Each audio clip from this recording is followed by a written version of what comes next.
The day my fiancé left me for a richer woman, he looked me straight in the eyes and said, "I'm not leaving you, I'm just choosing a better future."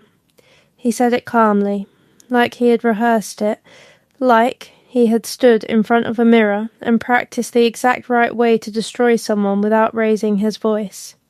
I stood there, in the hallway of the apartment we had shared for 3 years, holding his car keys because he had asked me to grab them from the bowl by the door just seconds before telling me our engagement was over. I stood there with his keys in my hand, and I didn't say a word, because some pain arrives so quietly, so completely, that it takes your voice with it. Welcome back to Frontline Retribution, the channel for quiet people who get pushed 1 inch too far. And the moment the truth finally walks through the front door. If you've ever been the one who showed up when nobody was watching, this story is for you. Drop a comment and be sure to subscribe. My name is Claire. I'm 31 years old, and the story I'm about to tell you is not just a story about a man who chose money over love. It's a story about what happens when you take the thing someone discarded and turn it into something they could never have imagined. But let me start at the beginning, because betrayal never begins the day you discover it. It begins long before, in the small moments, the quiet choices, the version of someone you fall in love with before you understand who they're still becoming. I met Ryan when we were 25. We were at a mutual friend's birthday dinner, a crowded restaurant. Too many people, too much noise.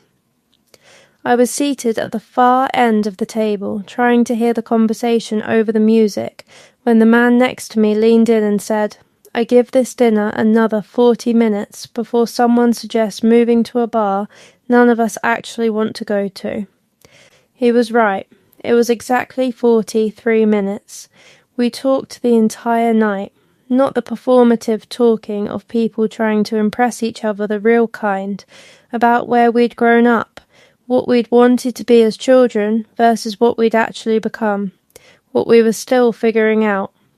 By the end of the evening, I felt like I had known him longer than one dinner. Ryan was an architect, not yet established, but talented, genuinely talented. He had this way of looking at a building and narrating its history just from the bones of it. He was ambitious and patient at the same time, which I found rare. Most ambitious people can't sit still. Ryan could. He knew how to wait for the right moment. I was working as an events coordinator for a mid-sized firm. I loved my job, the logistics, the creativity, the way a well-executed event could make a room full of strangers feel like they'd known each other for years. It wasn't glamorous work, but it was mine. I had built myself a quiet, competent, honest career, and I was proud of it.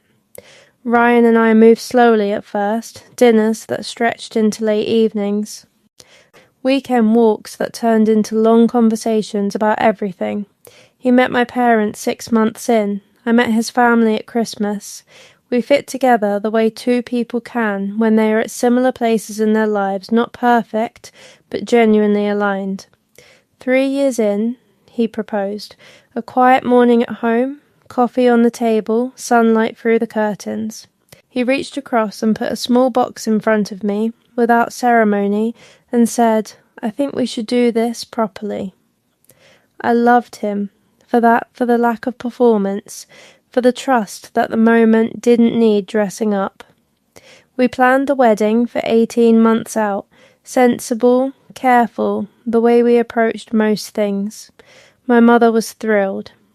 My best friend Dana had strong opinions about floral arrangements. Ryan and I argued, laughed, compromised, and slowly built a future out of decisions large and small. And then his firm landed the Mercer account. Helena Mercer was 53, twice divorced, and the kind of wealthy that doesn't need to announce itself. She had made her money in real estate development over 2 decades, and was now commissioning a private residence, something architectural, something significant. Ryan's firm won the project, and Ryan was assigned as lead designer. He came home the night he found out practically glowing.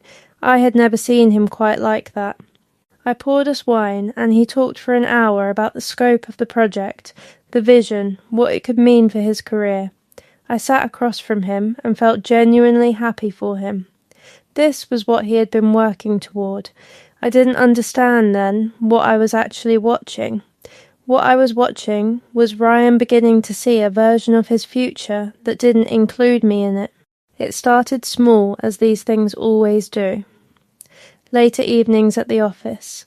Site visits that stretched into dinner.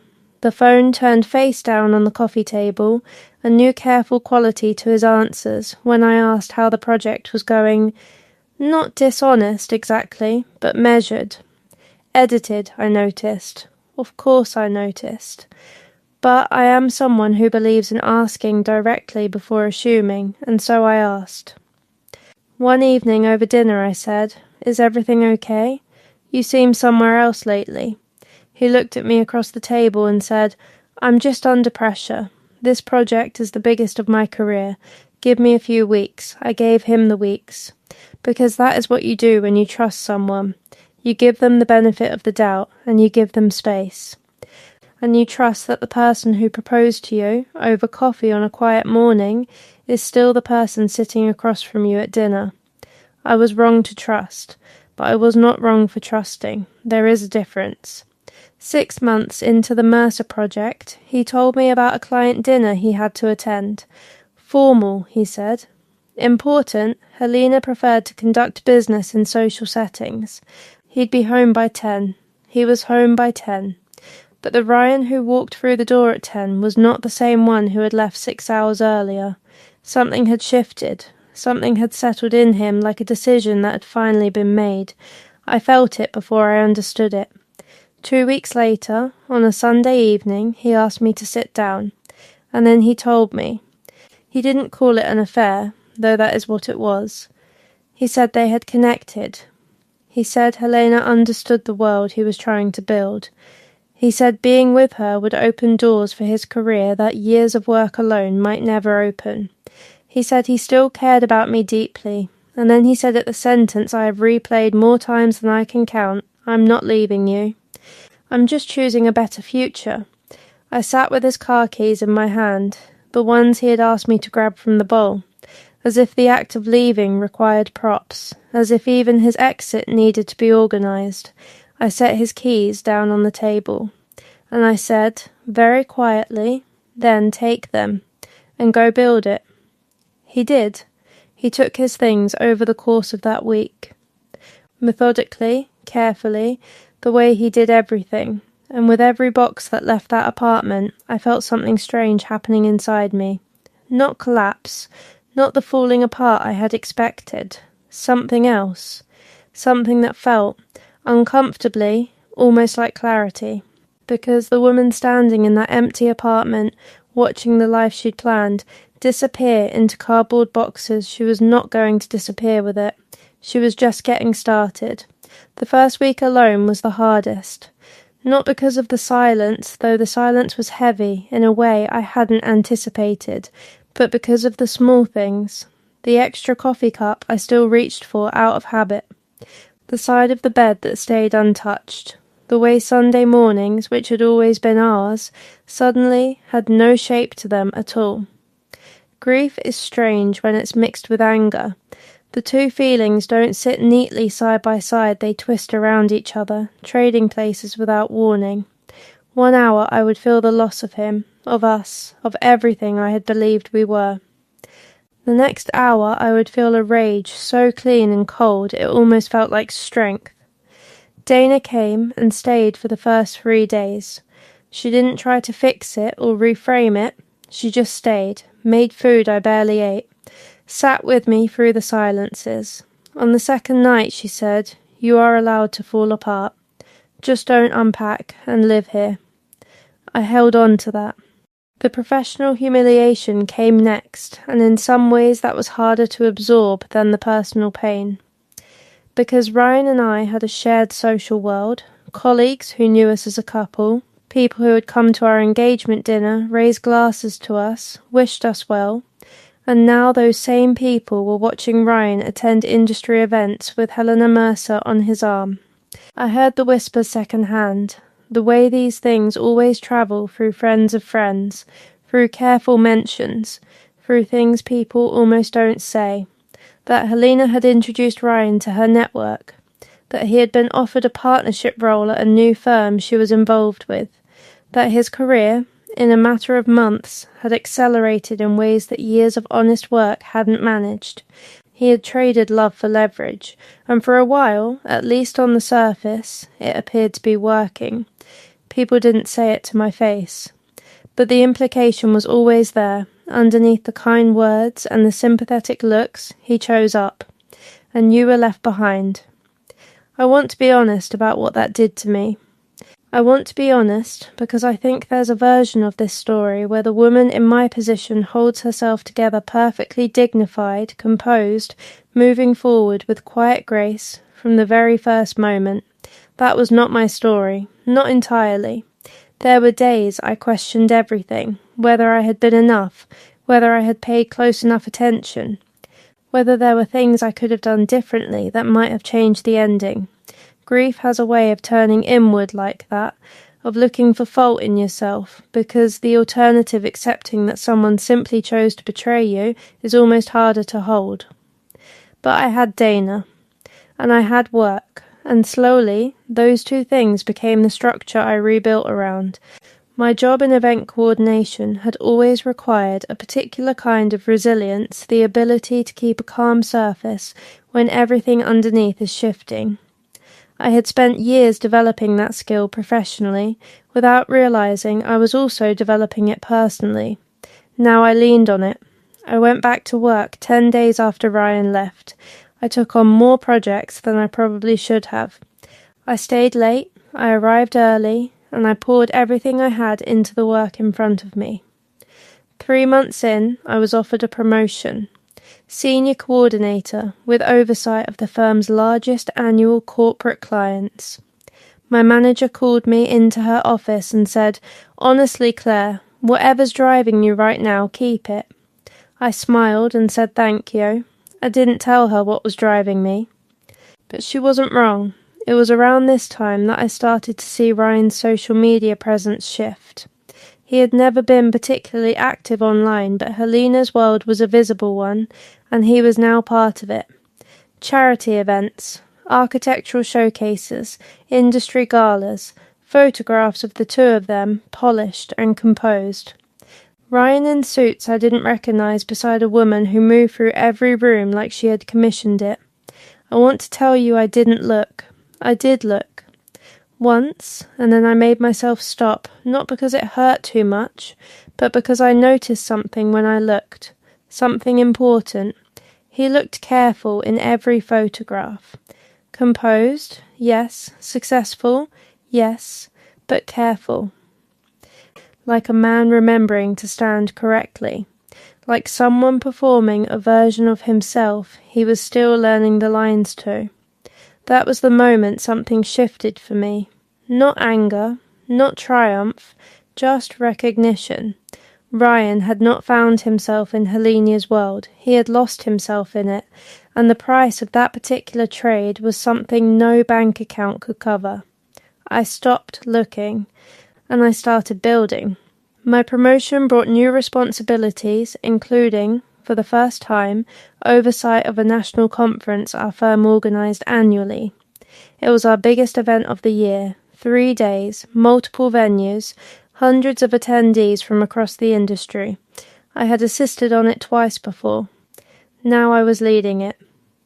I worked harder on that conference than I had worked on anything in my professional life. Every detail, every contingency, every moment of the attendee experience, I treated it like it was the most important thing I had ever been trusted with. Because in that season of my life, it was. It was the thing I could control, the thing I could shape, the thing that was entirely mine. The conference was a success, a significant one. Our firm's CEO mentioned it in a company-wide email. 2 of our major clients sent written commendations. My manager pulled me aside afterward and said 3 words I hadn't known I needed to hear until I heard them. "You did that." I drove home that night with the windows down, the city moving past me. and for the first time in nearly 8 months I felt like myself again, not the version of myself that had planned a wedding and held a man's car keys in a hallway. A newer version, quieter, steadier, built on something that no one could take away. I had no idea what was coming next. I had no idea that the work I had thrown myself into the quiet, unglamorous. Bone-deep work of rebuilding was about to put me somewhere I never expected to be, in front of a camera, on national television, where a man who had traded me for a better future would see exactly what he had walked away from. It started with an email I almost didn't open. The subject line read, "Women who lead feature opportunity." It was from a production company I vaguely recognised. They produced content for a morning lifestyle programme that aired nationally. They had apparently attended our annual conference as part of a segment they were developing on women reshaping the events industry. Someone had pointed them toward me specifically. They wanted to know if I'd be open to a conversation. I read it twice. Then I forwarded it to Dana with no message. She replied in 40 seconds, "Claire, open the email A&D say yes." I said yes. The conversation was with a producer named Margot, warm, direct, efficient. She explained the segment, a short feature on women who had built something significant in traditionally underestimated industries. Not a fluff piece. Real work, real stories, real voices. They were interviewing 4 women total, and they wanted mine to be one of them.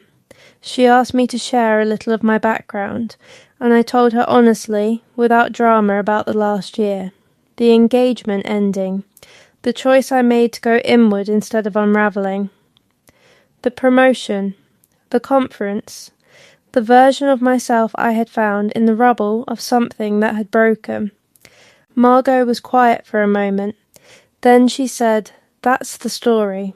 Not just the career, all of it. Would you be willing to share that on camera?" I thought about Ryan, about the hallway, about the car keys. "Yes," I said. "I think I would." The filming was a single long day. A small crew, a comfortable set, a host who asked thoughtful questions and let the answers breathe. I wore a dress Dana had helped me choose, deep green, simple, the kind of thing that says I am not trying to impress you and somehow impresses anyway. They asked me about resilience, about what it meant to rebuild your professional identity after a personal collapse, about what you discover about yourself when you have no choice but to keep going. I didn't perform, I just answered. Honestly, carefully, without bitterness. I talked about the conference, about the choice to put everything into work not as an escape but as a reclamation, about the difference between surviving something and actually learning to use it. At one point the host asked, "Was there a moment when you realised you were going to be okay?" I thought for a second, and then I said, "When I stopped waiting for someone else's choices to define what happened to me next." The segment aired on a Thursday morning. By Thursday afternoon, clips were circulating on social media. By Friday, I had received more messages than I could count from women I knew, from women I had never met, from people who said something in what I'd shared had landed somewhere real for them. And somewhere, in a city apartment, or an office break room, or in front of a television screen he hadn't expected to matter, Ryan saw it. I know because he messaged me. That evening. 9 words. I saw the segment. "You were incredible. I'm sorry." 9 words. For 5 years. For a proposal over coffee. For car keys in a hallway. For I'm not leaving you, I'm just choosing a better future. 9 words. I sat with my phone in my hand for a long time. Not out of hesitation, I knew I wasn't going to respond, but because there was something I wanted to feel completely before I let it go. Some final, honest accounting of what this moment actually was. It wasn't victory. Not really, because victory implies a competition. And I had stopped competing with Ryan's choices the moment I stopped looking at his social media and started looking at my own work. It wasn't forgiveness either, not yet. and not for him. Forgiveness, I've learned, is something you do for yourself, on your own timeline, not because someone sends 9 words after watching 12 minutes of television. What I felt, sitting there, was something quieter and more complete than either of those things. I felt finished, not finished in the sense of over or done or closed, finished in the sense of complete. The way a piece of work feels when you've given it everything it needed and you can finally set it down. I deleted the message without responding, and I went back to the proposal on my desk. I heard, months later, through the slow drift of mutual connections, that Ryan and Helena had ended things. The details were vague, something about misaligned expectations, about Helena moving on to another project, about Ryan discovering that being chosen for your potential is a very different thing than being loved for who you actually are. He had climbed into a world that didn't fit him and found that the view from up there was lonelier than he'd expected. I didn't celebrate that. I want to say that clearly. There was no satisfaction in it, because by then Ryan's life was genuinely no longer something I thought about with any regularity. He had become not a wound, not a lesson, not even a chapter I was still reading. He had become something that had happened to me. Past tense, settled, what stayed with me, what I carry into every room I walk into now, is something I built without him, in spite of him. Because of him, maybe in the strange way that the worst things sometimes become the most useful. I think about the woman in that hallway, holding his car keys, saying nothing because the pain had taken her voice. I think about the woman on that kitchen floor, the night he left, giving herself one night to fall apart and then deciding she was done. I think about every early morning and late evening, in between every proposal drafted, every conference call taken, every small decision to keep going when keeping going felt like the hardest possible thing. That woman built something real. Not because she was exceptional, not because she had resources or connections or someone in her corner with the right last name, because she chose quietly, stubbornly, unglamorously to keep building even when the person who was supposed to build beside her had walked away. Ryan believed he was choosing a better future when he left. What he didn't understand, what I don't think he's fully understood yet, is that the future he was looking for was never going to come from someone else's wealth. It was never going to come from a name that opened doors or a network that smoothed the path. That kind of future is rented. It stays only as long as you're useful to the person holding the lease. The future I built is mine. Fully, completely, without conditions. And when he saw me on that television screen, he saw it too. Some people leave because they stop believing in what they have. Some people stay because they choose to believe in what they could become. I stayed not with him, but with myself, with the version of me that refused to let one man's choice become the final word on my worth. And that choice, quiet and unglamorous, and made in an empty apartment on a Sunday evening, turned out to be the most important one I ever made. Not because of what it led to, but because of who it made me.